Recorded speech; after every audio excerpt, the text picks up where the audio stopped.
itself of the container, and then there is a third section that the court is aware of, and I will not go into details because the investigation is ongoing. Those are the items that are located there.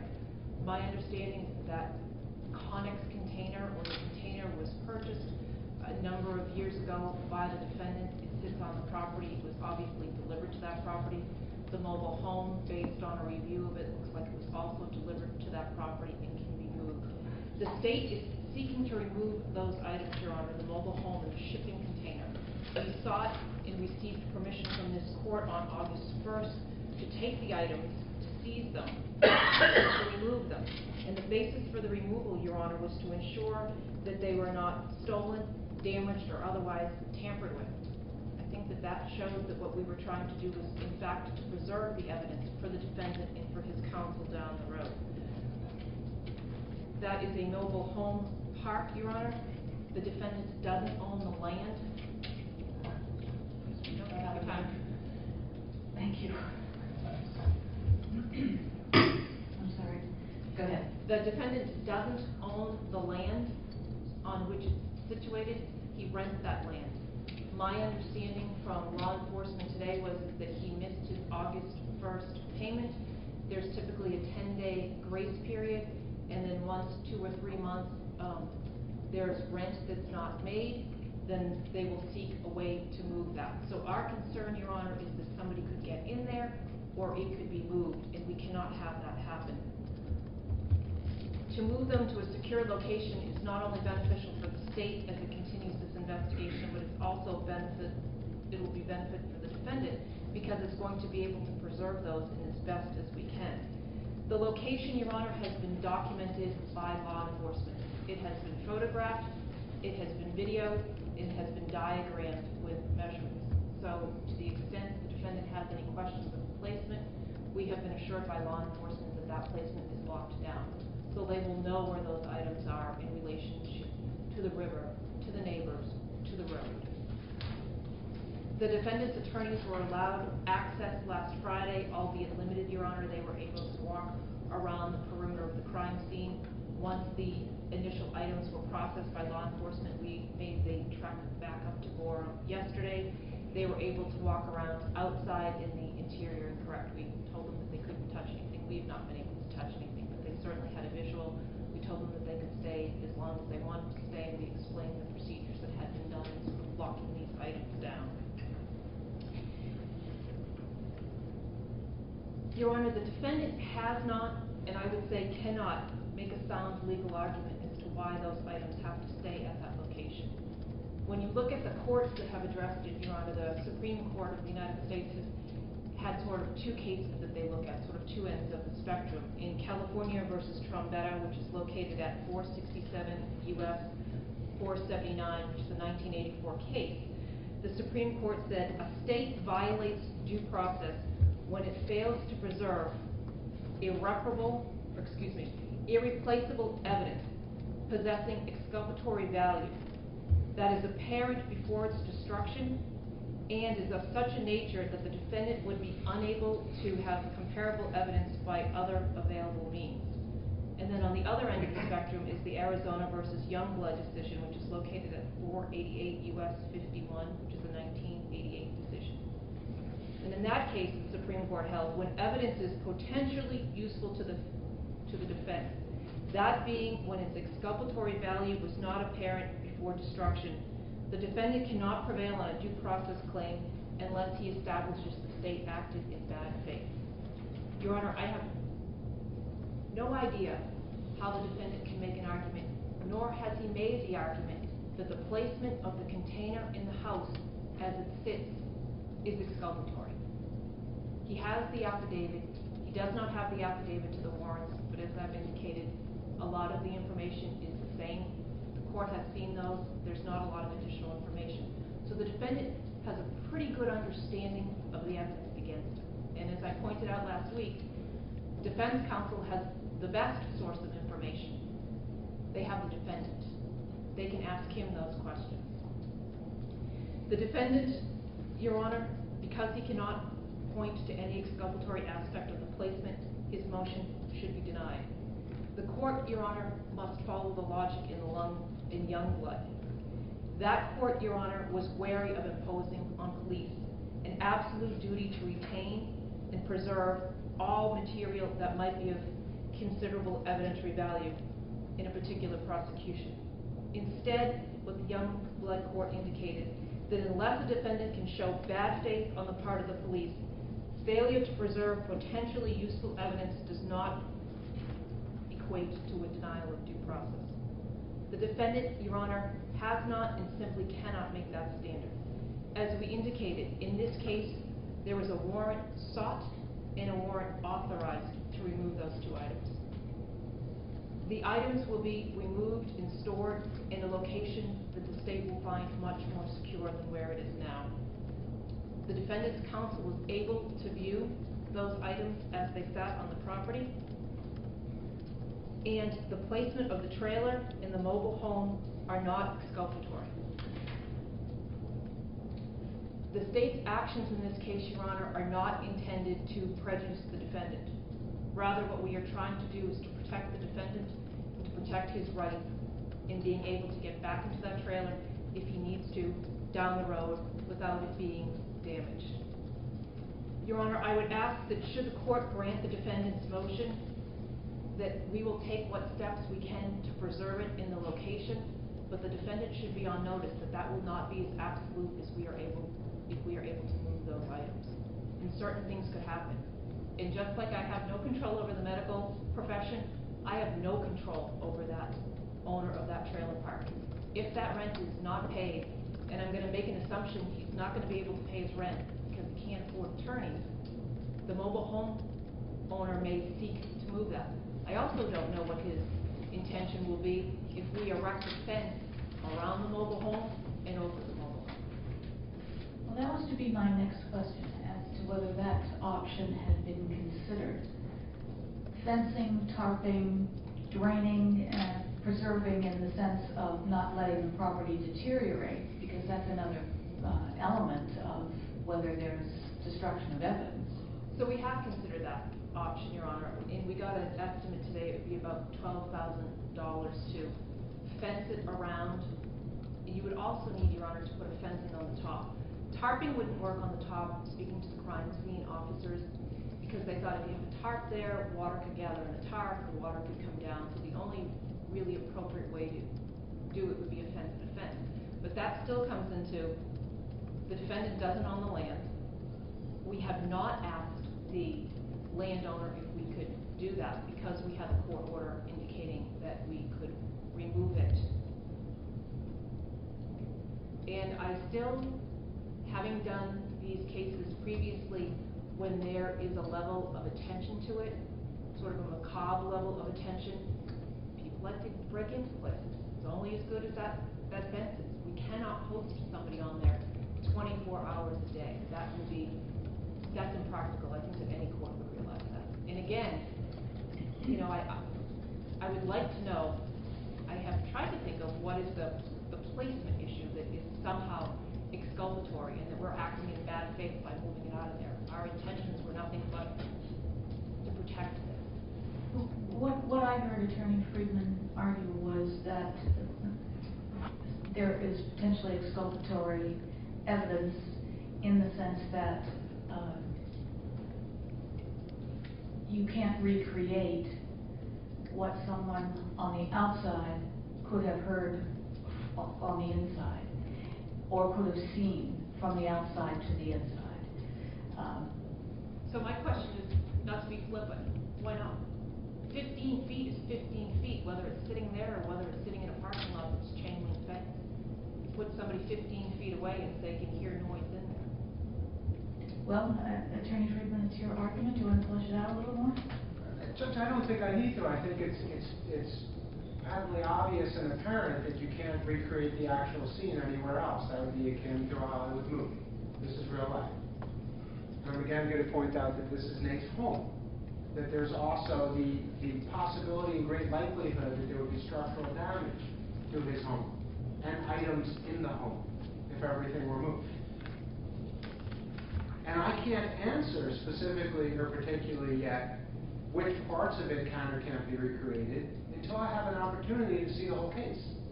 I do not have any complaining witness statements at this point. I understand the gist of what may have been said at one point, but I would wholeheartedly expect that I'm going to get hours upon hours upon hours more. And after I get that information, I need to discuss them with my client. And I need to then look and understand what I may need to go to the scene and look for or investigate. Know if it's there, know if it's not there. How could I have any clue at this point what I'm supposed to be looking for? They like to flippantly keep saying that I should talk to the defendant. The last I knew, it's his constitutional right to be defended and have the state prove the charges against you. And quite frankly, at this point, Nate maintains he's innocent. He's simply charged at this point. They need to prove the case against him, and he's under no obligation to say a word. I can't defend him or even figure out what to tell the court until I can see what's there, what they took. I don't know. I have almost nothing to review with my client at this point to figure out what I'm going to need to refute down the road. That's the way we build a criminal case. The state provides the defense with information, and I will point out to the court, it's sort of funny that we were here 9 days ago, and they argued they needed all this time to respond, to give us information, and we're here in a day because they don't want to pay to maintain the crime scene, a lead scene. This is not fair. It's not a level playing field right now. We're 9 days into this case, and we have nothing. If the state wants to come back in a few months and make this argument after we've been given full discovery, after we have an opportunity for a full investigation of the scene, so be it. Then we'll come back and make the argument. We can see how necessary it is. Right now, this is just unfair. It's repugnant to due process. So, Can I just note, it's a bit disingenuous to say they have nothing. They have an affidavit. They've been to the property twice. That's what's repugnant. Judge, I would presume that this case is going to involve thousands and thousands and thousands of pages of discovery and hours and hours and hours of interviews. There's no way. And for the state to sit here and tell me I'm being disingenuous to say that 9 pages is nothing based upon the speculation and innuendo out there on this case is a little ridiculous. I stand by what I said. I appreciate what the state has done. I appreciate the access they have given us up until this point to try and accommodate us, but it's still nothing. well, there's some distinctions that I need to draw. First of all, the motion before me is a motion to preserve evidence. It's not a motion to unseal affidavits, nor is it a motion for discovery. It's a motion to preserve evidence. So I would really like to stick to that piece. Judge, I'm not suggesting that the court issue any other orders today. I understand the issue as to why we're here. The state has the ability to provide us with anything they want, irrespective of the orders right now. Correct. The point is that that's all I have, and I'm being asked to make specific, articulable arguments on why evidence is exculpatory at this point when I don't have that information. That was my point. Well, the point at which the state would be obligated to provide that information by superior court rules, I don't need to tell you what those are, is that too far out in time? Are you looking for a delay in the order that has already been made to remove the mobile home and the packing crate or whatever, overseas container? There's no doubt Oxide was not provided with that request nor that warrant or affidavit. So other than seeing the statement in their objection to our motion, I did not, or I don't really know if it's existing. Of course, I'm asking that the court rescind authorization to remove the property at this point. I also, just to brief what I didn't say, I just again want to say, since the state has talked about the case law again with Tombetta and Youngblood, I believe I said Tortorella before I meant Tombetta. Again, they're putting the cart before the horse, even in their analysis of the case law. All of those cases, and the court can go back and look itself, all of those cases are resolving issues when evidence has already been destroyed.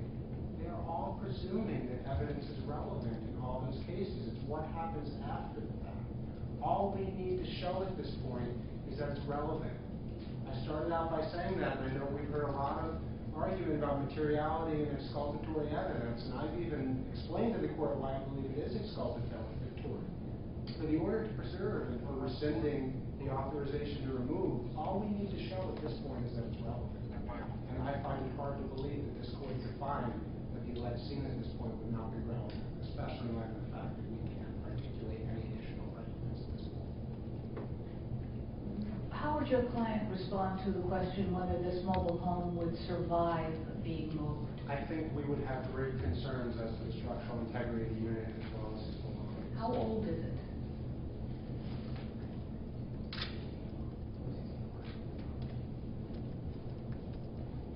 Years, Judge.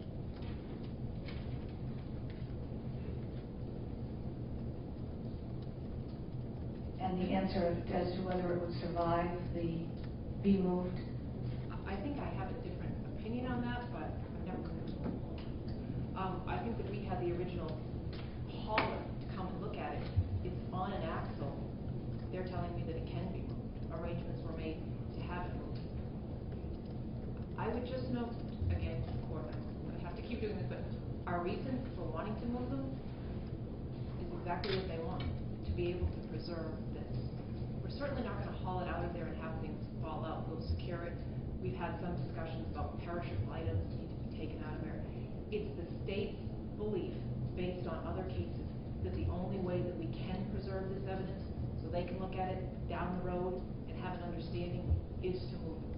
I have great concerns if we leave it there, that there will be destruction to it.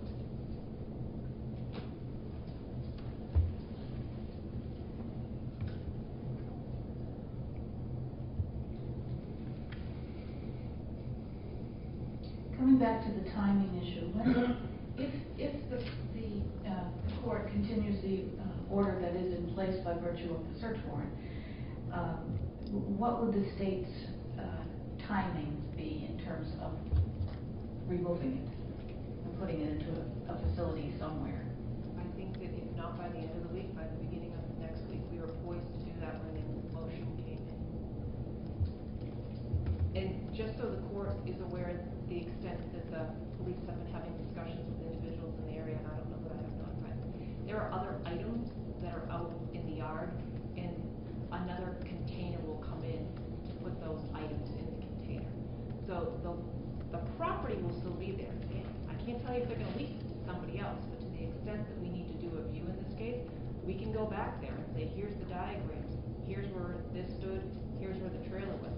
We're not getting rid of the land, we're just taking these two mobile items to protect them for their integrity.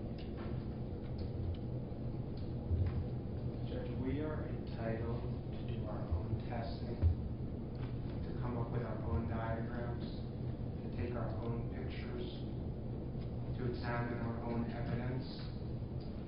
I don't believe that we're at the whim of the state to say, oh, here you go, here's the case, and your defense is just what we decide to give you.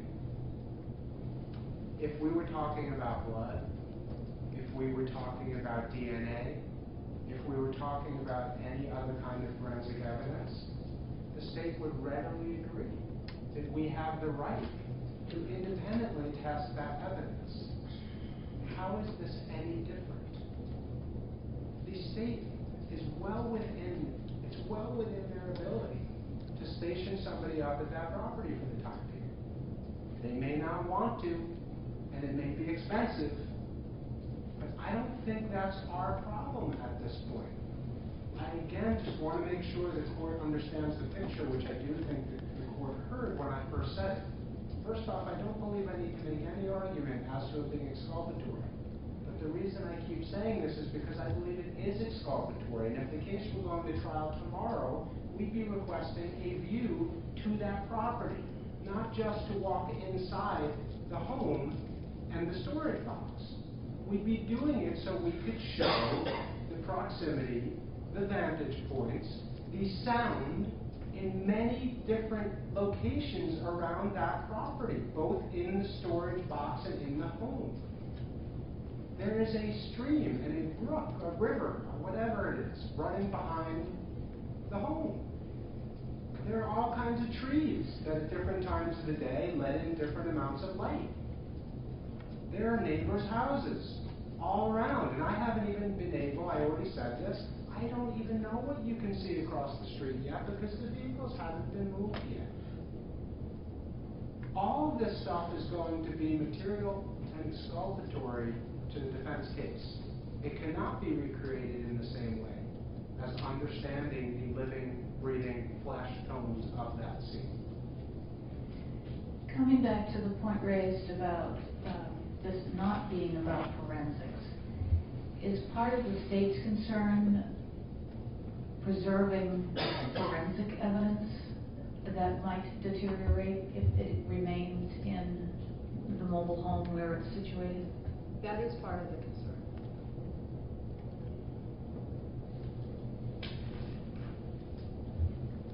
And I'd like to know what. Because they've removed lots of things from the home that I don't have the returns to, that I can't even tell exactly what's been removed.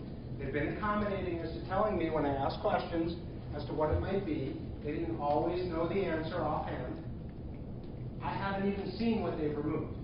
And I'm at a loss to understand what forensically would still be in there that they didn't already take out to go get tested. And again, I could make these arguments if I had the information, but I don't. Can we approach? Yes.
We'll take a 10-minute recess, please. All rise.